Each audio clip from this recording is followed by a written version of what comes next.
Dominus vobiscum.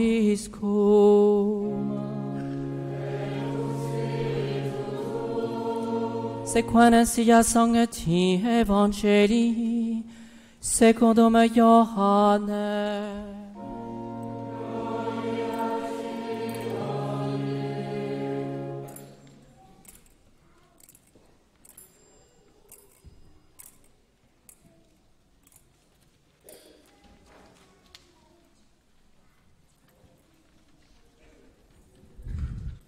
En ce temps-là, il y eut des noces à Cana de Galilée, et la mère de Jésus était là. Jésus aussi fut invité aux noces, ainsi que ses disciples. Le vin des noces venant à manquer, la mère de Jésus lui dit « Ils n'ont plus de vin ». Jésus lui répondit « Femme, que me veux-tu? Mon heure n'est pas encore venue. » Sa mère dit au serviteur « Quoi qu'il vous dise, faites-le. » Or il y avait là 6 jarres de pierre destinées aux purifications des Juifs et contenant chacune 2 ou 3 mesures. Jésus dit au serviteur « Remplissez d'eau les jarres. » Et ils les remplirent jusqu'en haut. Il leur dit « Puisez maintenant et portez-en au maître du repas. » Ils lui emportèrent. Le maître du repas goûta l'eau changée en vin et il ne savait pas d'où venait le vin. Mais les serviteurs le savaient, eux qui avaient puisé l'eau. Il appelle donc l'époux et lui dit « Tout le monde sert en premier le bon vin, puis quand on est enivré, le moins bon.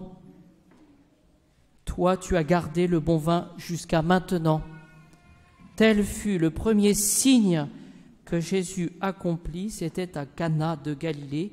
Il manifesta sa gloire et ses disciples crurent en lui.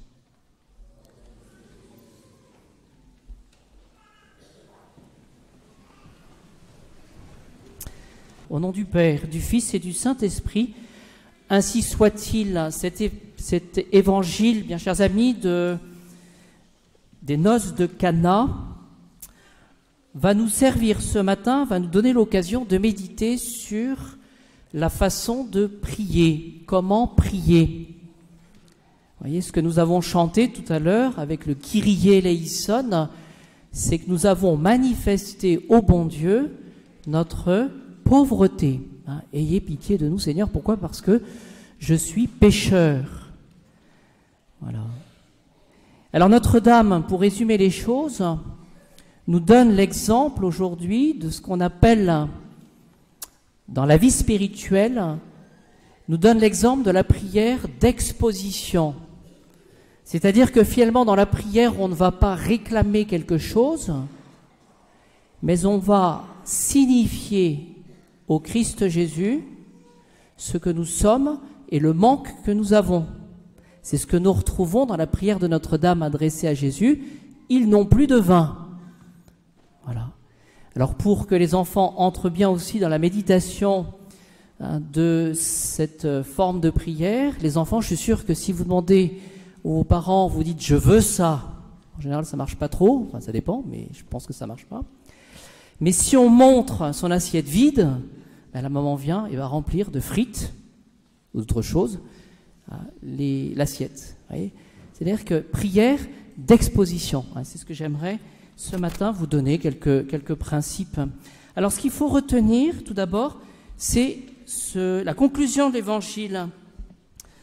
Tel fut le premier signe que Jésus accomplit. Voilà, c'est le premier miracle que Jésus va accomplir, qui est un signe. Alors qu'est-ce qu'un signe? C'est quelque chose qui se voit, qui s'entend, qui est perceptible au sens, mais qui renvoie à une réalité invisible et qui existe néanmoins. Voilà. Eh bien, ce premier miracle de Jésus est le signe de son caractère de sauveur et de sa puissance. C'est-à-dire que lorsque nous prions, c'est ce que nous voyons, c'est le sujet d'aujourd'hui, nous nous adressons au bon Dieu qui est sauveur. Jésus veut dire Dieu sauve. Donc par définition, si nous avons la foi, lorsque nous prions, nous demandons quelque chose au bon Dieu, à Jésus, qui veut nous exaucer, qui veut nous donner ce dont nous avons besoin. Évidemment, si nous prions du bout des lèvres et si nous prions sans esprit de foi, nous n'obtiendrons rien du tout. Alors, voilà les principes.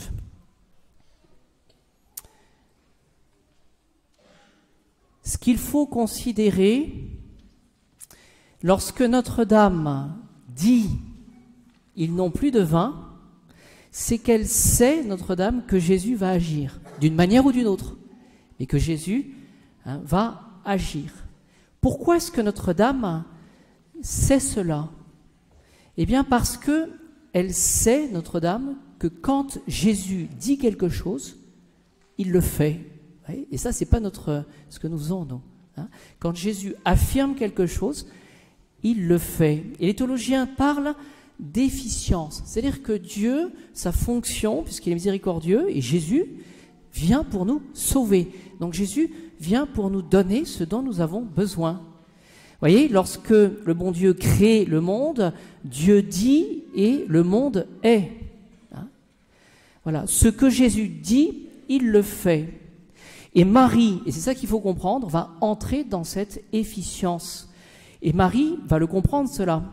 Lorsque l'ange vient à l'Annonciation demander à Marie d'être la mère de Jésus pour nous sauver, que va répondre Marie? Fiat mihi, nous le disons à l'Angélus, secundum verbum tuum. Qu'il me soit fait selon ta parole. Vous voyez, donc il y a cette efficacité, cette efficience, ce pouvoir, cette puissance du bon Dieu. Faites tout ce qu'il vous dira. C'est ce que va dire Notre-Dame à Cana. Et donc cette efficience aura pour conséquence, eh bien, pour nous, d'obéir à la parole de Dieu. Obéissance des hommes. Marie va demander aux serviteurs, eh bien, d'obéir, finalement.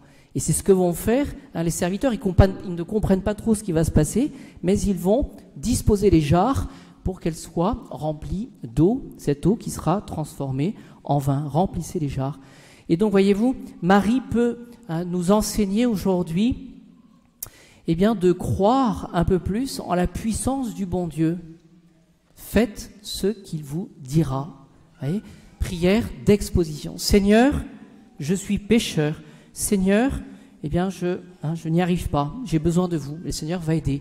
Et pour les enfants, pour reprendre mon exemple, vous pouvez très bien dire deux choses au Seigneur. Seigneur, je veux un 20 ou un 10 sur 10, ça ne marchera peut-être pas forcément, mais Seigneur, je suis vraiment nul, et j'ai besoin de vous. Voilà.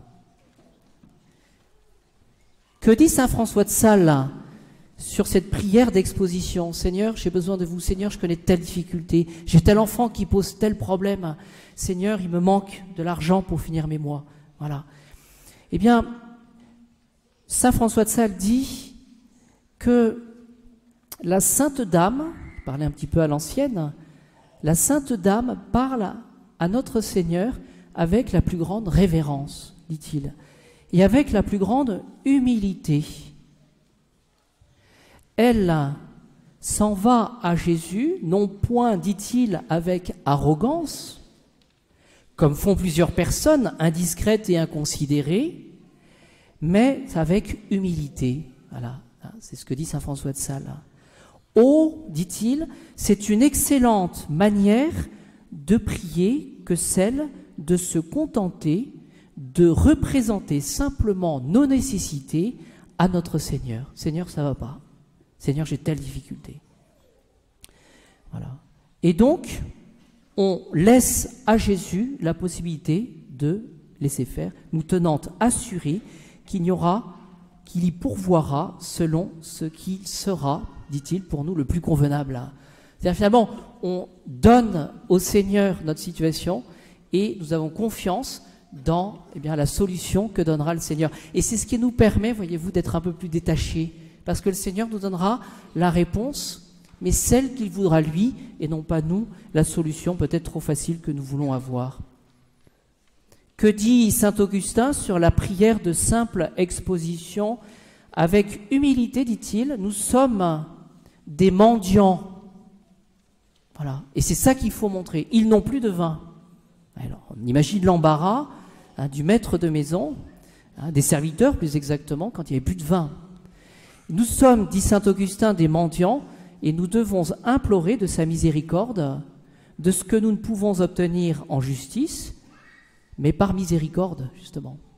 Donc voilà ce que je voulais vous exposer ce matin. Ma conclusion, eh bien, pourquoi Marie, pourquoi Notre-Dame nous donne-t-elle cet exemple de prière, finalement, en disant « ils n'ont plus de vin ». Eh bien, parce que, les théologiens nous le disent, elle est omnipotentia supplexa. C'est-à-dire que supplex, c'est celle qui va suppléer, et celle qui est toute puissante, disent les théologiens, dans la supplication. C'est-à-dire que finalement, pour obtenir quelque chose, il faut passer par Notre-Dame qui va s'adresser à son Fils Jésus. Pourquoi ? Parce que Marie connaît Jésus, sait comment fonctionne Jésus, et Marie aussi connaît tous les besoins des hommes, c'est-à-dire nos besoins. Voilà, parce qu'elle est mère. Et une maman, elle connaît les besoins de ses enfants. Voyez ? Donc c'est pas plus compliqué que cela. Et ma dernière conclusion de la conclusion, voilà, qu'est-ce que je vais demander moi aujourd'hui ? Eh bien d'avoir encore plus de fidèles dans ma paroisse. Voilà, Seigneur, mon église est pleine. Et puis ensuite, ce que je vais dire aussi, parce que c'est notre évêque qui nous le demande, Seigneur, nous n'avons plus de prêtres. Et donc donnez-nous, non, faut pas le dire ça. Seigneur, nous n'avons plus de prêtres. Et puis c'est lui qui va donner la solution.